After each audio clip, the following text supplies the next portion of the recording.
I wanted to help other people feel seen. I had no clue that this would be what was possible out of me saying yes in those early days. I realized that nobody was going to save me, that I had to save me. I had to turn my life around. Good day, everyone. This is Dr. David Phelps of the Freedom Founders Mastermind Community and Dentist Freedom Blueprint Podcast. Today with, a really good friend of mine. We've become great friends in the last year, and it was through a connection, which is something I want to talk about today, through a connection through other people, which is a little tip here in thinking about, how do you take your life's mission and purpose and move it forward or find the new ways to fulfill what's in your heart. And it's, you have to do it with other people. So I've got, my guest today is Amber Vilhauer. Amber, how are you doing? I'm so happy to be here. And I will give that praise right back to you, David, because knowing you has been an incredible honor. And watching the way that people talk about you and what you've built and knowing the impact that you're having from the inside of your organization out. As a book launch manager, I work with a lot of different people, and the operation on an inside of an organization doesn't always match who they are on the outside. But one compliment I can give you, sir, the highest praise, that you are full of integrity and that you are in alignment in every single way. Every time I've ever seen you, you're kind, you're professional, you're intelligent, you're about service and people. It's an honor to be here having this conversation with you. Well, Amber, I appreciate that very much. We have spent a lot of time with our respective teams, and I said the same thing about your team. I've said it over and over again, but I saw the same thing. I saw here's a person, Amber, who is so full of joy and exuberance about what she gets to do in life, and no surprise, but you also have created around you some amazing people who also believe in the mission. That's a critical thing. They're not just there to get a paycheck. Heck no. No. Is there, and they are totally ingrained and indebted to the cause of helping your team do what they do, which we want to talk about a little bit today. So NGNG, no guts, no glory. So where did that come from? My mom. Really? It was 2007, and a mentor of mine at the time said, Amber, you should probably file an LLC. And I said, what's that? I had no business experience, David. And yet a few people had reached out to me online wondering if I could help them with their website because of having set up my own. Now, this is back in 2007. Okay. So this mentor said, you need to file an LLC. I needed a business name. I had no clue what that should be because I didn't even know if this was going to turn into a serious business. I mean, I was just taking some projects on the side. So I'm pacing back and forth in my kitchen and remembering my mom, as I always do when I'm like confronted with something and I don't know what to do. And I remember as a kid, she used to say, Amber, no guts, no glory. All the time she used to say that. And I thought, wow, what better phrase to remember every day as I face my fears and then get my message out online, or face myself and try to figure out what message I even have to share. Or should this be a business? And NGNG was born back in 2007.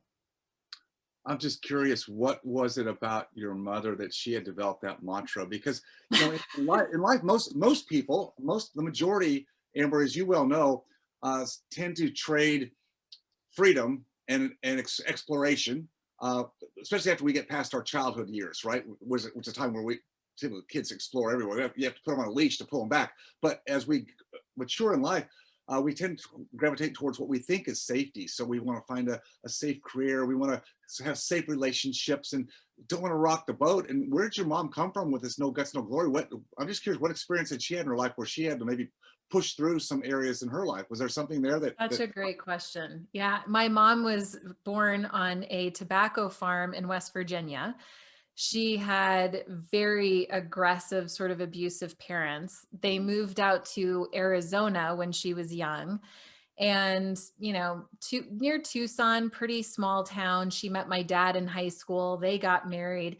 Now, my dad was the safe one that you just described. And so they were married 15 years. They had myself and my older sister. And when I was about 5 years old, my mom initiated a divorce with my dad. he never really did anything wrong, but she's a very spiritual, conscious person. And something was nagging at her to explore life and to live a bigger life. And so she did the hard thing, especially with the family dynamic back then. It was not popular to divorce, and she risked it all. And, she started her life at 35. And so I think it was something that innately was already inside of her. And she just knew that she had to dare to be different. She had to dare to see what life was really about. And boy, did she do that. Brilliant entrepreneur. She has conquered so many challenges in her life, and she's a world traveler. So she knows about personal freedom. Mm. She has really worked hard to achieve what I consider to be a pretty fantastic life. That I love that. That's really cool. See, I didn't know that about you. That's why, but I get to find out about you today. That I couldn't ask you before because we're live here on a podcast. So thanks for sharing that. So let's talk about so obviously that seeded into you back in 2007. Remembering what your mother said about no guts, no glory. Um, and you said you were doing projects. So I know you have this great creative side. So now the technical side too. So you were helping people with projects like online websites. Was it branding? Tell me a little bit about what you were doing. And you were just getting started with you said to see if this would go somewhere. So what was it you were seeing in 2007 that you were enjoying and getting good feedback, but I don't really know if I have like a business yet. Yeah, it's kind of a fun story. I'll take you back a little bit further when I was growing up. For whatever reason, David, I was a very different person than you know of me today. You mentioned I'm very joyful and I've got lots of energy. I was not that when I was growing up. For whatever reason, I was not very well liked in school. I never really had friends from kindergarten through graduating, from high school. And I had an older sister who had a very big personality that overtook the room. And so I just started to get smaller. I didn't really have a voice. And I think that's why I wasn't well received in school, is because I was kind of the awkward one that like hung out by herself in the playground. And it wasn't until about 17, 18 years old that I got a job selling Cutco cutlery. So the high-end kitchen knives. And it was random that I would even get that job because I was always the one bussing tables at restaurants before this. I didn't have great communication skills. I didn't have confidence, but it was a good opportunity. I liked the product, and that company woke something up in me. It woke up my entrepreneurial spirit, my drive. I loved recognition. So I wanted to do whatever I could do to get more of that. That felt really good.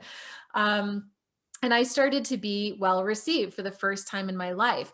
And that moment also woke something up in me where I wanted to help other people feel seen. And so, fast forward about 5 years into working with Cutco, I had kind of gotten as far into the journey as I could go, where I was willing to go. I didn't want to open up my own district office. I was already helping to manage a division of 13 offices as a young 21-year-old. I was managing 32 receptionists. I was doing weekly trainings for 100 kids every week, 3 days of training. I was speaking on stages in front of 300 people, presenting. That's where I learned public speaking. So 5 years in, I thought, what else is there to this life thing? And I randomly got this one-off job that was event planning for a conference in Denver that would teach entrepreneurs how to grow their business online. This was about 2005, 2006 at the latest. And so I was in charge of speaker management. I was learning a little bit about websites for the first time and marketing online, which just activated something else in me. And I thought, now this looks like a challenge.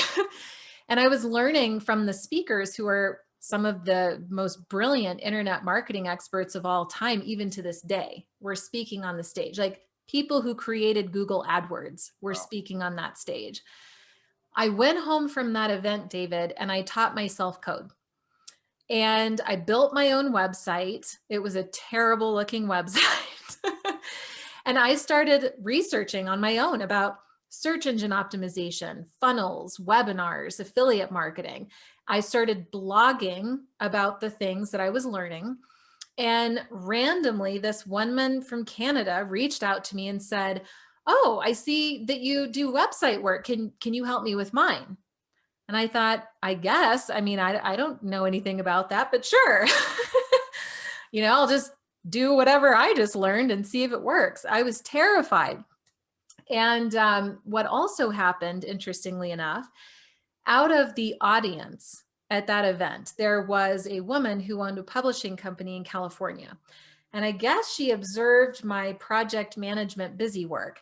She contacted me and said, "Amber, can I pay you to teach you how to launch books so you can do that for my company?" And I said, "Yes, I guess." I just was a yes person, David. I had no clue that this would be what was possible out of me saying yes in those early days. But we've now launched over 1,000 websites. I've launched dozens and dozens and dozens of #1 best-selling books. I've worked with some of the most amazing people on earth. And it just came from being a yes person, teaching myself, and digging in and being a no guts, no glory person. Wow, that's lots of lessons there. But I think being a yes person. So what I take back, in a general summary of this is that you constantly were willing to explore, a next phase, a next thing. You never stayed static. You were finding it through other people, starting with Cutco, finding something that excited you, and then but you never stayed static. And opportunities would come to you because you were putting yourself out there.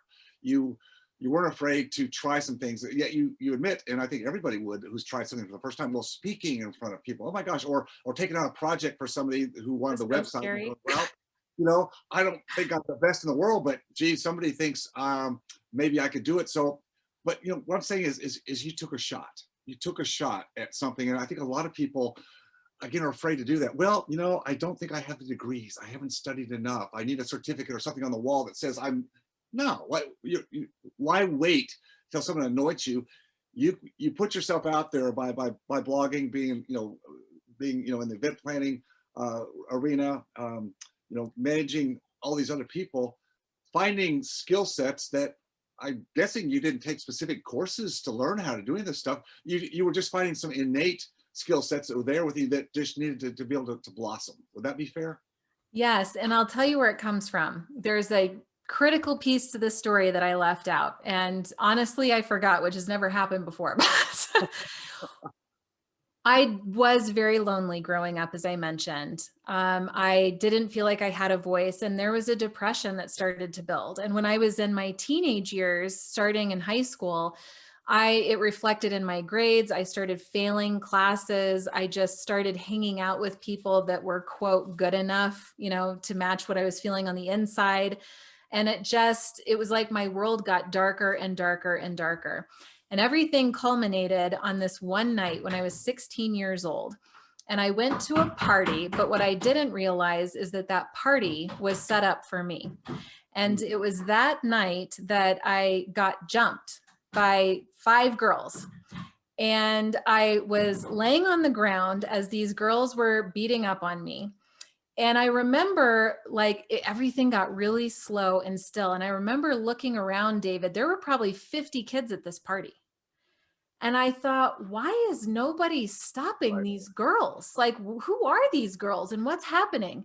And I thought, almost from a conscious place, what is up with humanity? But in that moment, David, I realized that nobody was going to save me, that I had to save me. And it was really out of that experience, that rock bottom moment that scared the what out of me, that shook me so hard that I realized that I had to turn my life around. And it was decision by decision, day by day, that I started to look at who would I be proud to be. And that was literally what it came down to, David. Who would I be proud to be? Would I be proud to be a person that hit the snooze button in the morning? Or would I be proud to be somebody who bounced out of bed and tackled the day head on? And I started to look at the contrast of my choices, and I just kept focused on who would you be proud to be? I graduated from high school with honors. And I think that's what gave me the courage to then continue that path. And I got the job at Cutco. And then that's when I kind of opened up to that next level. I stopped looking for other things to save me. I stopped looking for the answers out there and I started looking for the answers in here. Mm. And now that's sort of carried me forward. I can't believe I forgot that part. Yeah, no, that's wow. So yeah, I mean, I think most people have been at points in their life, maybe not exactly like yours, where you're literally being pounded on, but maybe they felt like they've been pounded on, or they're in a hole of adversity or challenges, circumstances, whether they can control them or not, that make us feel not worthy. And I think the other part of that, Amber, if I could say so, is that today, social media, for Oh, maybe the benefits of connection and things like that, and marketing, certainly aspects, but there's also, I think, a big tendency for a lot of people to put themselves out there like they're killing it, they're crushing it. Life mhm. is so good. There's no baggage behind me. Look at me. Look at me. I'm armor. And for those of us who look at ourselves from a reality standpoint, yes, I think we all have certain metrics of success and we have certain achievements, but is life ever really, you're just killing it, crushing it? I mean, there's always something in our life Totally. that we know that it's a place that we haven't taken care of, and that could be self-care, that could be people we care about, like family. It's really hard to have it all together, and so, but we measure our success against what we see out there, and I That's think true. that can be a very inwardly Dangerous. self-defeating, dangerous place to be, right? Absolutely. I couldn't agree more. I think that we have a responsibility in our marketing to be honest. Now, it doesn't mean you have to air your dirty laundry. Like you don't have to be negative, right? But just also be mindful that, of the other side of it and that we can be more honest and transparent in our communication that creates a benefit and creates more service to our following, which is what people want online right now, David. They want real. What I observed as an internet marketer last year was a massive change in social media and marketing. Because before that, internet marketing was taught in a very dangerous way. Automation, just come up with cookie cutter content and put it out there, automate it, set it on autopilot, and move on with your business. Well, when 2020 hit, people didn't know who to trust. Information overload, decision fatigue, and everything just seemed fake. And people, it led to isolation, it led to a separation. It created so much friction and so much emotion and depression in our world. And so I, in some ways was grateful because it woke us up. And now what consumers need more than anything is people who are real. They're willing to lead.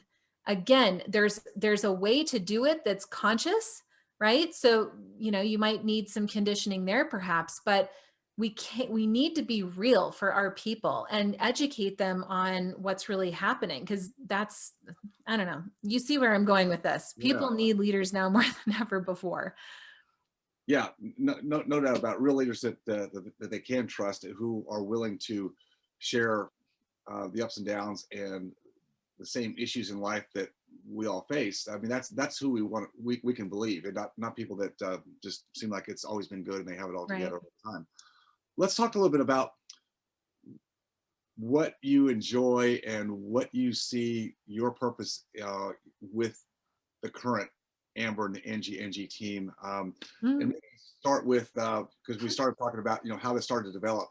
And so the person who reached out to you and said, "I'd like to pay you to teach you how to launch my book." That was back in, I don't know what year approximately that was, but 2007. that's Yeah. okay. It's 2007. So obviously you did that. You helped this person get their book launched, and then what? Well, actually, it was the owner of a publishing company who gave me that offer. Right. So she said, "Let me teach you what I know about launching books so you can come do it for me because clearly you're good at project management." And so she taught me how to become number one on Amazon, which back then it was very difficult, much more so than it even can be today. But we started launching books for Lisa Nichols and Les Brown and Mark Victor Hansen, Brenda Burchard, these giants in the industry. And it was a phenomenal experience for me. Now, what was interesting is by that point, I was so on board with this website thing. And I thought, well, that's the business opportunity. So I really focused in on saying that we were a web design agency. And I kind of hid the fact that I launched these books. I don't know why. I just was following the wrong lead, perhaps, but the world seemed to want websites from me. And they still do. Like I mentioned, we've launched about 1,000 over the years, which has been really gratifying. And it was actually about 2 years ago, 3 years ago, when Mike McAllowitz came to me. Now, we had known each other for years through a mutual friend and, really respected each other. And he said, Amber, you're the one to launch this book. I had dabbled at, I had done some book launches kind of behind the scenes over the years, but it was never a front facing service, really. And when Mike asked me to launch his book for Fix This Next, I said, okay, I'll do that launch. And then Mike told everybody about me. So I couldn't like deny it or hide it. Not that I was trying too hard to do that, but all of a sudden the cat was out of the bag. And since then, book launch has been by far the leading service in what the marketplace wants from me. Now, what makes me different about book launches, David, is that most book launch managers have a pretty cookie cutter approach. So they'll say, go get your friends to promote the book, send them the sample email and a sample social post. And then the other side of it is we'll try to get you featured on a couple podcasts. And it's a pretty small service, all things considered. I've worked with enough authors over the years where I thought, gosh, that's so short-sighted. I'm watching all of these authors launch their books. They'll sell maybe 100 copies, 200 in the life of the title. That is the average, is 250 copies in the life of the title, David. I didn't know that. It breaks my heart. And so I'm watching these authors spend years of their life writing this book, and who knows how many tens of thousands of dollars to get this book ready to sell 250 copies. And then there's nobody on the back end that sets these authors up for success. And I just couldn't stand by anymore. So with Mike telling the world, I designed a service that helps the author to build their whole business. They come to me because they have a book they want to launch. I look at their business and I say, wow, you don't really have a marketing operation. You have leaks everywhere in your bucket. Your bucket's leaky. You don't have a strong monetization model. There's areas for opportunity all over the place. So I come in and I create a stronger marketing operation that's largely outsourced to your team. And if you don't have one, I help you get one, like a virtual assistant. Then I help look at the monetization model. Where are the opportunities and how can we quickly get you a return on your investment with me so that I sleep better at night? And then we launch your book. Now that we have everything in harmony, that's when you launch the book, leverage all of that attention, and then pour it back into your marketing and sales operations so it actually grows the company as a whole. And you can relaunch your book every year if you want to. There's no rules around it.